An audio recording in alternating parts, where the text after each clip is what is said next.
নাম লিয়েছিলেন। ওই পাথরটা হাজির আসওয়াদ পাথর, একবার চুমু দিলি গুনাহ টেনে নেয়। কি বুঝলেন? চুমু দিলে কি হয় বাবা? গুনাহ টেনে নেয়। গুনাহ দুটো ভাগ আছে, একটা হকুল্লাহ আর হকুন্নাস। হকুল্লাহ, খোদার কাছে গুনাহ করেছো, নামাজ যা করুনি তো যদি আল্লাহ তুমি ক্ষমা করো, তোমার বান্দা আল্লাহ, জীবনে কিছু করতে পারিনি, ডাকতে পারিনি আল্লাহ, আমি তো তোমার বান্দা, আমার কিছু বলার নেই খোদা, আমি গুনাহ করেছি, তুমি ক্ষমা করো। আল্লাহ ইচ্ছা ক্ষমা করতে পারেন, আমার জেল ম্যাচ খেলেও জান্নাত দিতে পারেন। আর হকুন্নাসের গুনাহ খোদার কাছে তওবা করলে মাফ হবে। আল্লাহ বলেছেন আমি আল্লাহ পাক রব্বুল আলামিন হকুন নাসের গুনাহকে আমি আল্লাহ মাফ করব না। কি বুঝলেন? ওই বান্দার কাছে মাফ চাইতে হবে, যদি বান্দা মাফ করে আমি আল্লাহ মাফ করে দেব। বলুন কথা বুঝতে পেরেছো বাবা? হ্যাঁ মা বোনেরা খুব খেয়াল করে শুনবেন। এই বান্দা হকুন নাসের গুনাহ করেছে, কি বুঝলেন? হকুন নাসের গুনাহ করে এইবার যাচ্ছে মক্কায় যাচ্ছে, হ্যাঁ নবীর দেশে যাচ্ছে, কাবা ঘরে যায় হাজরা আসওয়াদ পাথরে চুমু দিলে গুনাহ মাফ হয়ে যাবে। যে হাজী বুঝতে পেরেছেন, একটা করে পা ঘোরে আর ওই হাজরা আসওয়াদ পাথরে চুমু দেয়, গল গল গল গল করে গুনাহ বেরিয়ে যাচ্ছে। আমার এক পাক দেয় আবার চুমু দেয়, গল গল করে গুনাহ বেরিয়ে যাচ্ছে। গুনাহ বেরিয়ে যাবে কি মনে হচ্ছে আপনাদের? হ্যাঁ ধরাকে সরা ভেবেছি, বাপের নাম ভুলিয়ে ফেলে আল্লাহ। হ্যাঁ কিরে এত সহজ নয়, ও গুনাহ মাফ হবে না। কি করলো বাবাজি ভাইরা দোস্তরা? নবীর দরবার থেকে চলে যায়, চলে যায় আমার আপনার নবী, নূর নবী মুহাম্মদ রাসূলুল্লাহ সাল্লাল্লাহু আলাইহি সাল্লামের দরবারে যে হাজির হয়ে গেছে। আল্লাহ নবীর সামনে ধরে আল্লাহ নবীর কিলাব মাজা শরীফের কিলাব ধরে কাঁদছে, ইয়া রাসূলুল্লাহ ইয়া হাবিবুল্লাহ, জীবনে কত লোকের মেরে লিছি, কেটে লিছি, কত সর্বনাশ করেছি, কত রাহাজানি করেছি, কত অত্যাচার করেছি, কত চুরি চামারি করেছি, ইয়া রাসূলুল্লাহ ইয়া হাবিবুল্লাহ, আমার যেন গুনাহ আল্লাহ মাফ করে দেন, মাফ করে দেন। আল্লাহ নবীর দরবারে দাঁড়িয়ে দাঁড়িয়ে যারা জার হয়ে কাঁদে আর আল্লাহ নবীর কাছে বলছেন গুনাহ মাফ হবে, এই গুনাহ মাফ হবে। হ্যাঁ গিলাফ ধরে কাঁদছে, ইয়া রাসূলুল্লাহ কত সর্বনাশ করেছি দুনিয়াতে, কত মেরে কেটে কুটে সর্বনাশ করেছি, ইয়া রাসূলুল্লাহ আমি তওবা চাই, আমার গুনাহ মাফ। মাফ হবে? মাফ হবে না, হবে না, হবে না, হবে না। যাও চলে যাও, বাড়ি ফিরে চলে যাও, বাড়ি ফিরে চলে যাও, তোমার কাজে লাগবে না। মক্কায় এসে তোমার যে উদ্দেশ্যে তোমার কাজে লাগলো না, বাড়ি চলে যাও। যার কাছে মেরেছো, যার কাছে কেটেছো, যার কাছে লুটতরাজ করেছো, তার হাতে ধরো পায়ে ধরো, তার হাতে ধরো পায়ে ধরো, ও যদি ক্ষমা করে তবে আমার আল্লাহ ক্ষমা করবেন। কি হলো বুঝতে পারছেন না? বিরাট ব্যাপার, হাই ফাই ব্যাপার, পাঁচতলা ভারী গাড়ি, লোকজন সব আছে, আর কি করে যায়? ও তো গরিব ভিখারি। বুঝতে পারছেন না কথাটা? এই কথা বুঝে আসছে? বুঝে আসছে না? ও তো গরিব ভিখারি। ওকে ভিখারি করলে কে? ওকে গরিব কেনলে কে? হ্যাঁ ও তো কিছু নেই, চেয়ে মেঘে খাচ্ছে। ওর ঘর বাড়ি জমি ধুলিসাৎ করে দিয়েছে, তো জমি জায়গা সব মেরে ঝেড়ে নিয়ে তসরুফ করে দিয়েছো। কি ও আজ গরিব হয়ে ফ্যাফাকে ঘুরে বেড়াচ্ছে, ওর হাতে পায়ে ধরতে হবে? কি বুঝতে পারছেন না? লোকজন ধরবে কে? ইজ্জতদার আর শয়তান ঘাড়ে চেপে আছে। তোকে আল্লাহ এত সম্মান ইজ্জত দিয়েছে, ওই ভিখারিকে তুই মাপ চাইবি, হাতে ধরবে? হ্যাঁ শয়তান আটকাচ্ছে যাতে না যায়। এই অবস্থায় মরলোকে জাহান্নামে দিয়ে যাবো, এই অবস্থায় মরলোকে জাহান্নামে দিয়ে যাবো। বুঝতে পারছেন না? হ্যাঁ শয়তান ভিতরে অস্ত্র দিচ্ছে। কে বুঝতে পারছেন না? হ্যাঁ বোঝো। ওই বান্দার হাতে পায়ে ধরলে ও যদি ক্ষমা করে তাহলে আমার আল্লাহ ক্ষমা করবে, তা নাই তুমি বাঁচবে না, তোমার ঠিকানা জাহান্নাম, জাহান্নাম, জাহান্নাম, তোমার জাহান্নামে যেতে হবে। কি ভাবছো ধরাকে সরা ভেবেছো না? হ্যাঁ, বাঁচার রাস্তা নেই, হুঁশিয়ার, সাবধান, খুব বুঝে শুয়ে চলুন। আখির জামানা, সেই যুগ, ধরাকে সরা ভাববেন না। কত মহারথী এলো, কত মহারথী চলে গেল, কত রাজা এলো, কত বাদশা চলে গেল। হ্যাঁ বাবাজি ভাই দোস্তরা, আল্লাহ যা ইচ্ছা তাই করতে পারেন। আল্লাহ বাদশাকে ফকির করতে পারেন, ফকিরকে আমার আল্লাহ বাদশা করতে পারেন। অতএব সাবধান হবেন, হুঁশিয়ার হয়ে চলবেন, খুব বুঝে শুয়ে চলবেন। পরে মেরে নেওয়া যাবে না, কেটে নেওয়া যাবে না, অত্যাচার করা যাবে না। কি ভাবছেন ধরাকে সরা? আজ আছে ক্ষমতায়, কালকে ক্ষমতায় থাকতে পারবে? পারবে? পারবে? হ্যাঁ, একদিন না আসবে, মনে রেখে দিও, জবাব দিতে হবে। খোদা ছাড়বে না, আমার আল্লাহ ছাড়বে না। খালি বড় বড় কথা, অহংকারী কথাবার্তা। হ্যাঁ, কি ভাবছেন আপনারা? হ্যাঁ, মাথা ঠান্ডা করে চলো, বুঝে শুয়ে চলো, নিজেরা মানুষ হয়ে চলো। মানুষের ক্ষতি করা যাবে না, মানুষের উপরে অত্যাচার করা যাবে না, মানুষের লুট করা যাবে না। হ্যাঁ, এটা আমার আল্লাহ ছাড়বে না, কোনদিন বাঁচবে না। কদিন আগে শুনলেন না আপনারা, একটা বেরিয়েছে কোরআন শরীফকে নিয়ে উল্টো পাল্টা কথাবার্তা বলেছে। বলেন কি নামটা? অসীম সরকার, নাম শুনেছেন তো? হ্যাঁ, লম্বা চওড়া কথা বলে দিলে। হ্যাঁ, কোরআন শরীফে কে নিয়ে বদজবান কথাবার্তা বলেছে, বলতে লজ্জা লাগছে বাবা। সব কথাবার্তা বলা মুখে আমাদের শোভা পায় না। এত বড় হিম্মত, তুমি মানুষ? হ্যাঁ, তুমি মানুষ নাকি? অসীম সরকার মানুষ? হ্যাঁ, কি বলতে চাইছে? হ্যাঁ, সন্দীপের যুদ্ধে আলোচনা বসেছিলেন, আল্লাহ রাসূল বসেছিলেন আলোচনায়।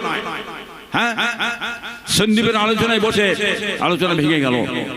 ভেঙে যাওয়ার পরে শুরু হয়ে গেল, হ্যাঁ, লড়াই শুরু হয়ে গেল।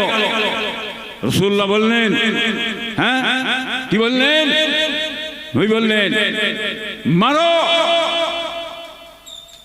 যারা মানে না। কি বুঝলেন? ইহুদি নাসারা দ্বারা নবীর কথার সঙ্গে অমান্য করে লড়াই শুরু করে। রাসূলুল্লাহ মারো, বেঠো, মারার হুকুম করলেন। তাহলে আমার সঙ্গে আপনি লড়াই করবেন, আমি মারতে মানা করব? হ্যাঁ, বলুন। ইসরায়েল প্যালেস্টাইন দুটো দেশ আছে, আলোচনা হয়েছে, আলোচনা হয়ে যুদ্ধ বন্ধ আছে। হ্যাঁ, ইসরায়েল কথা অমান্য করে মার শুরু করে দিল। কি আমি কি করবো? প্যালেস্টাইন বসে থাকবো? আমি বলবো না, আমি বলবো হ্যাঁ, দেখলি ইসরায়েলকে দেখলেই মারো, ইসরায়েলকে দেখলেই মারো, বলবে না? চুম্বরে থাকবে? কখন কোন কোরআন পাকে কি এসছে, কোন ক্ষেত্রে কি কথাবার্তা বলা হচ্ছে, ওর মাথায় কি আছে, ওই মূর্খর মাথায় কি আছে, ও শিক্ষিত ভূত, হ্যাঁ, ওর মাথায় কি আছে? এখন যদি পাকিস্তান যুদ্ধ চালায় ভারতের সঙ্গে, প্রধানমন্ত্রী কি বসে থাকবে? নাকে তেল দিয়ে বসে থাকবে, শুয়ে থাকবে? তার মিলিটারি, ভারতের মিলিটারি কমান্ডার যেসব প্রশাসন আছে বসিয়ে রেখে দেবে? কি বলবে? মারো, পাকিস্তান দেখলেই মারো, পাকিস্তানকে দেখলেই মারো, এই অর্ডার দেবে। বাংলাদেশ থেকে যদি ভারত আক্রমণ করে তার কি করবে? ভারত চুম্বরে বসে থাকবে, ভারত বলবে হ্যাঁ মারো, বাংলাদেশ দেখলেই মারো, অর্ডার করবে। এ কথা ঠিক নেবে? ঠিক?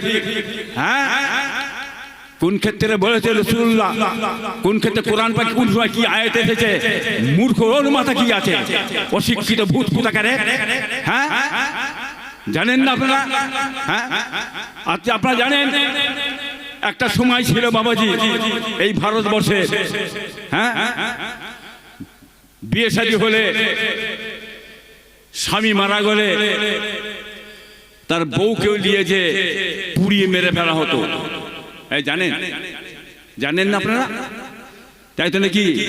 স্বামী মরলে তার সঙ্গে তার বউ, তাকেও পুড়িয়ে মারা হবে। কি গো সতীদাহ, ঠিক তো নাকি? হ্যাঁ, কে বুঝতে পারছেন না? এখন আর হয় নাকি? এখন আর হয়? এখন আর হয়? হচ্ছে না, মানা হয়ে গেছে তো।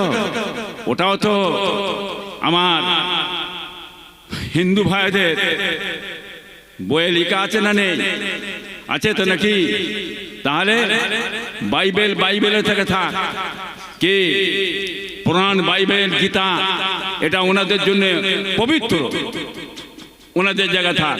কোরআন শরীফ আমাদের পবিত্র, আমাদের গায়ে থাক। কোরআন শরীফকে দিয়ে আপনি কথা বলবেন, এটা তো উচিত নয়। কি আমরা অনেক কথা বলতে পারি না? ভারতবর্ষ জাতি ধর্ম বর্ণ নির্বিশেষে আমরা মিলে জুলে বাস করি। কি বাবা, তাই তো নাকি? কারো ধর্মকে খারাপ বলা যাবে না। যে যার ধর্ম যে যার করবে। কোরআন পাকে আছে লাকুম দীনুকুম ওয়ালিয়া দীন, তোমার দিন তোমার কাছে, আমার দিন আমার কাছে, তোমার ধর্ম তোমার কাছে, আমার ধর্ম আমার কাছে, কেউ কারো ধর্মকে খারাপ বলো না। আল্লাহ রাসূল বলেছেন ধর্মকে নিয়ে তোমরা খবরদার নিজেদের মধ্যে বাড়াবাড়ি করো না, নিষেধ করে গেছেন। অত ধর্মকে নিয়ে বাড়াবাড়ি করা ঠিক নেই। আপনি আপনার ধর্ম নিয়ে থাকেন, আমি আমার ধর্ম নিয়ে থাকবো। আমার ধর্মগ্রন্থে কি লেখা আছে না আছে, কোন সময় কি ফতোয়া, মানে আল্লাহর আইন বিধান এসেছে, ও জ্ঞান আপনার কোথায়? হ্যাঁ, আপনি বলে দিলেন, পিছনের আয়াতগুলো পড়ে দেখেছিলেন, এটা পড়ে দেখো, তবে তো বুঝতে পারবে। তোমার ঘুম ছিনিয়ে নেবে, বুঝতে পারছো না এখন অবধি, দুদিন পরে বুঝবে। হ্যাঁ, বাংলাদেশে মারা গেছে কে? পুড়িয়ে মেরে ফেলেছে। বাংলাদেশে পুড়িয়ে মেরে ফেলেছে, পুড়িয়ে মেরে ফেলেছে। খুব চেঁচাচ্ছ, খুব চেঁচাচ্ছ। ওটা গরিব, আমরা জানি। ইসলাম বিরোধী কাজ, ওটা আমরা জানি। ভারতবর্ষে এটা কেন বলবেন? এটা বলো। হ্যাঁ, কি এটা বলছো? কি জয় শ্রীরাম বলো, জয় শ্রীরাম বলো। জয় শ্রীরাম না বলার জন্য পিটিয়ে পিটিয়ে মেরে ফেললেন কতগুলোকে। গরু খাওয়া যাবে না, গরু খেয়েছে, গরু নিয়ে যাচ্ছে, ধরে পিটিয়ে পিটিয়ে মেরে ফেললেন। হ্যাঁ, আগুন লেগে দিয়ে পুড়িয়ে মেরে দিলেন, সেটার কথা কিছু বললেন না তো। আর বাংলাদেশে বলেছে চিল্লাচ্ছ। হ্যাঁ, থাকবে, এপারও আছে ওপারও আছে। হ্যাঁ, বুঝতে পারছেন না? সন্ত্রাসের কোনো ধর্ম আছে? এই সন্ত্রাসের কোনো ধর্ম আছে? ওদের কোনো ধর্ম নেই। ওরা অন্য জিনিস ঘটাতে চাইছে। রাজনীতি সুপরিকল্পিত ভাবে এমন কৌশল চলছে, ভোট টানাটানির কৌশল, বুঝলেন না? এইটা চলছে, কথা বুঝলেন না বাবাজি? একটু বুঝে শুয়ে চলো বাবা। হ্যাঁ, হিন্দু ভোটটাকে টানবার জন্যে গরম গরম কথাবার্তা, গরম গরম কথাবার্তা, বিজেপিতে ভোটটা টানবার জন্যে গরম গরম কথাবার্তা বলছে, বুঝতে পারছেন না? ধর্ম নিয়ে রাজনীতি হচ্ছে, ধর্ম নিয়ে রাজনীতি, এটা বাংলার মানুষ জানে। হ্যাঁ, উপায় নেই তোমাদের, তোমরা ধর্ম নিয়ে রাজনীতি করবে, এছাড়া তোমাদের আর কোনো উপায় নেই। এটা আমরা খুব ভালো মতন জানি, কথা বুঝলেন না? তবে সময়ের জন্য তোমরা অপেক্ষা করো, এই বাংলার মানুষ তোমাদের ঘরে জবাব দিয়ে দেবে। কর্ম দেখা, কর্ম কোথা, কর্ম কোথা গেল? হ্যাঁ, কর্ম নেই কেন?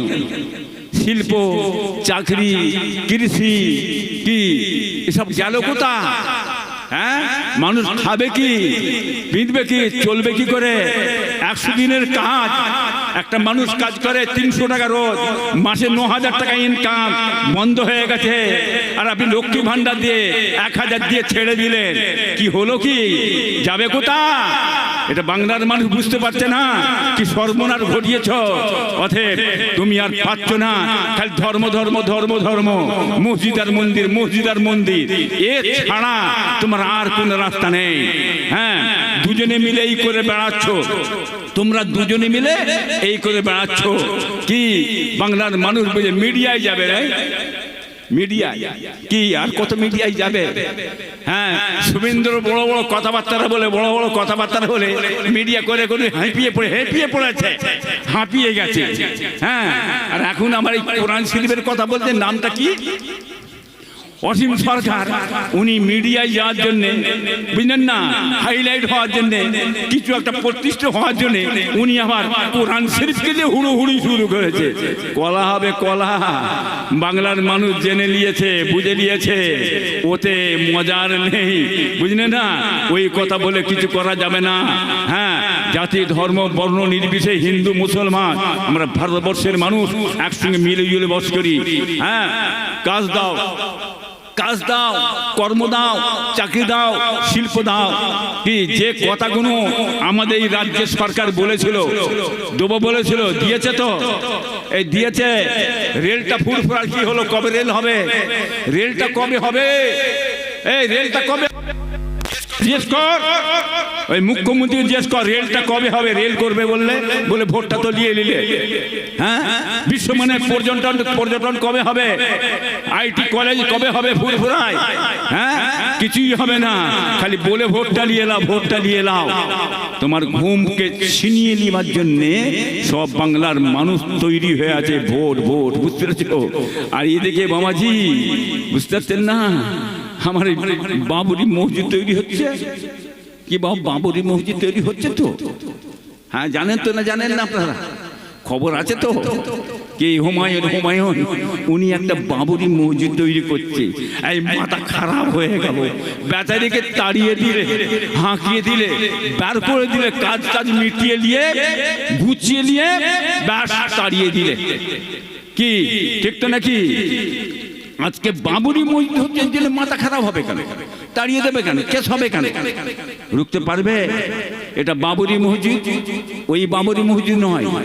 বাবরি মসজিদে লড়াই হচ্ছে, সেটা জায়গা নিয়ে লড়াই, জায়গা নিয়ে মামলা। হ্যাঁ, বাদশাহ বাবরের নামে নয়, বাদশাহ বাবরের নামে হাজার হাজার মসজিদ করতে পারে। হ্যাঁ, হিন্দুরা হাজার হাজার মন্দির করুক, কোনো অসুবিধে নেই, কি বুঝলেন না? আবার অভিষেক বলছে, হ্যাঁ, হুমায়ুনকে বলছে মসজিদ নিয়ে রাজনীতি করবেন না। আরে বাপরে, দারুণ কথা বলেছে। এ কথা আর কে বলে? তোমার দিদিমণি, পিসি ভাইপো, তোমার পিসিকে জিজ্ঞেস করো না উনি কি করেছেন। ওদিকে মানে মন্দির করেছেন, জগন্নাথ মন্দির। হ্যাঁ, জগন্নাথ মন্দির করছেন ওখানে, তাহলে এটা কি করছে? ওটা রাজনীতি নয়। হ্যাঁ, লজ্জা করে না? হ্যাঁ, হুমায়ুন তোমার মুখে ঝামা ঘষে দিয়েছে, বুঝতে পেরেছ? হ্যাঁ, তোমাদের কোনো উপায় নেই, তোমরা মসজিদকে নিয়ে রাজনীতি করছো, মাদ্রাসাকে নিয়ে রাজনীতি করছো, ওয়াকফ সম্পত্তিকে নিয়ে রাজনীতি করছো, ইসলাম সবকে নিয়ে তোমরা রাজনীতি করছো। তোমরা এই রাজনীতি ছাড়া তোমরা বাঁচতে পারবে না। তোমাদের নেতারা সমস্ত এই রাজনীতিতে নেমে গেছে, কি বুঝলেন? ধর্মকে নিয়ে রাজনীতি করে তোমরা গদিতে বসে আছো, এ ছাড়া তোমরা গদিতে কোনোদিন থাকতে পারবে না, চ্যালেঞ্জ করে বলছি আমি। ভোটের মধ্যে নিজে ভোট হয়, মানুষ যদি ভোটের মধ্যে ভোট দিতে পারে, নিজের অধিকার ইনশাআল্লাহ দেখে নেবেন। হ্যাঁ, ঘুম ছিনিয়ে দেবে, ঘুম হারাম করে দেবে।